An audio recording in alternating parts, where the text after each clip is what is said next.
Welcome to another day in my life of a product researcher in LA, unfiltered thoughts edition straight from my notepad. The morning routine feels the same. A lot of snoozes, walking my dogs, making coffee, getting ready for my 9 to 5, but something's different. I am different.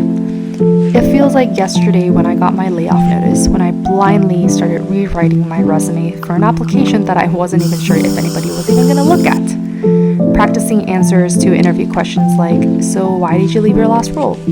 Trying to sound confident that my skills, my work, my worth as a researcher had nothing to do with the layoff decision, even when I wasn't sure if I believed it myself. I clearly remember each rejection chipped away at me. Every we've decided to move forward with another candidate felt like another confirmation that maybe I just was not enough.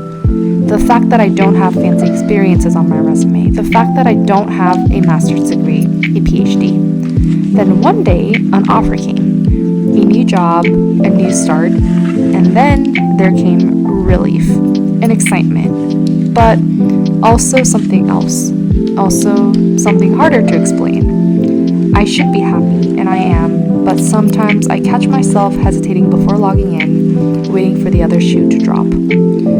Layoffs change you. They make you cautious. You realize that no matter how good you are, how hard you work, it can all disappear in a single email, all because of a top-down company-wide decision that you had nothing to do with. Some days I feel like I'm still proving that I belong, like I need to work twice as hard, be twice as visible, just in case, I check my company's financials more than I need to. I listen for subtle shifts in leadership tone. I prepare for a future where it could happen again. And at the same time, layoff is also a secondary question.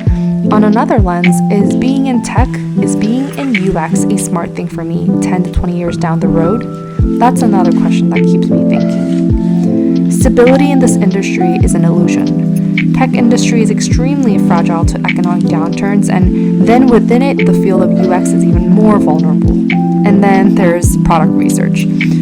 From the bottom of my heart and head, I 1000% believe in the value of UX research in any product. Understanding your users is the single most foundational thing to any product or service, and investing into it means that you're going to avoid making costly mistakes and decisions. But that's not a widely understood concept. And then you hear people say, hey, you're missing out if you're addicted to your 9 to 5, your salary, that you need to start your own business. Okay, well that sounds kind of cool, but where do I even start? I don't have any fancy ideas. I don't have money lying around for fancy investments.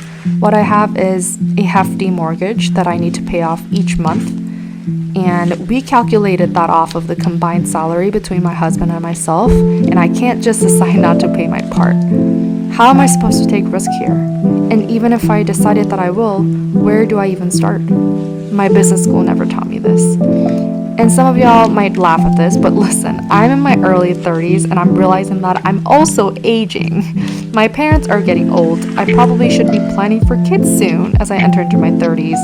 And what about traveling in my youth? What about spending quality time with family and friends? What about working out and being my healthiest version? So many thoughts. I feel deeply in my career ADHD as I figure out my long-term career goals. And at the same time, my brain is working. It's thinking about side hustles, eventually becoming an entrepreneur, skills that will make me one, business ideas. I hope to continue content journey on YouTube as well. And in the meantime, here I am trying my best in my day-to-day, taking home my sweet paycheck, proving my values, thinking about future of this company way more than my pay grade suggests. Anyways, that wraps up my crazy train of thoughts that I go through in my day-to-day. I don't think that was helpful. Some people hate and criticize this negativity. Sorry, but it is what it is. Simply unfiltered thoughts that I'm reading off my notepad. So I don't have any positive note to end this journal entry of the day, but thank you for being here with me, and see you later. Bye.